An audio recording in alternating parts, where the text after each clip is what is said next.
I personally do dawah for myself, because imagine if you're washing dishes, right? If you're washing dishes, you're going to wash your hands as well. It's the same thing with dawah, that when you're involved in dawah, you cleanse yourself, you get rid of your own sins. And if you're on that path, it helps you to practice the religion even more yourself.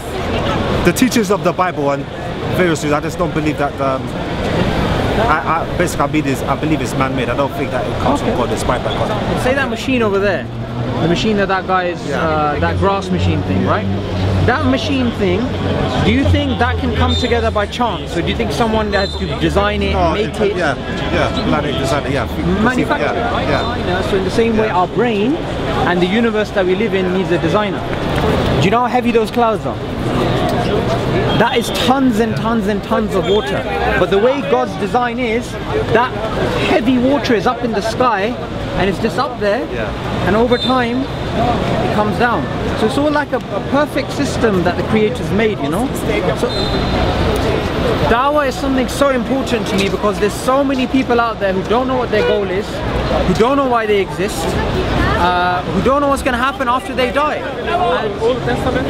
No, we believe in the original scriptures given to Moses. The Old Testament is not that. No, the original Torah. The original Torah. Today's Torah is not the Torah. The reason is because it's not in the language of Moses, it's in Hebrew. Moses didn't speak Hebrew, he spoke heretic language, the language of Pharaoh. But the Bible's not true. The Bible's from Matthew, Mark, Luke and John, which came after Jesus. No, how do you know that God said it?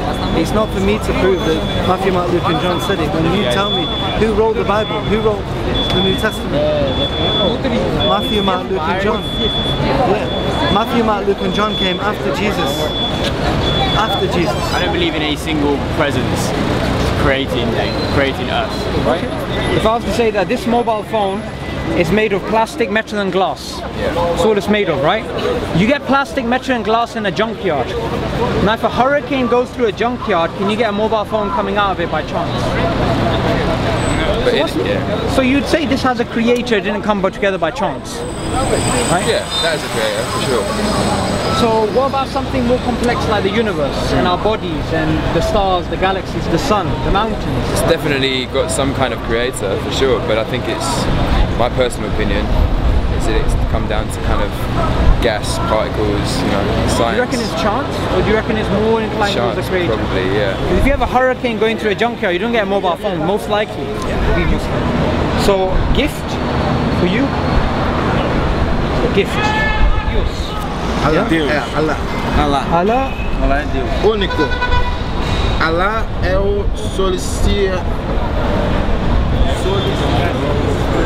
One thing we've got in Brazil is we've seen throughout Brazil the difference, the vast difference between the poor people, the very, very poor people, and the very rich people. You know, it seems like there's no in between.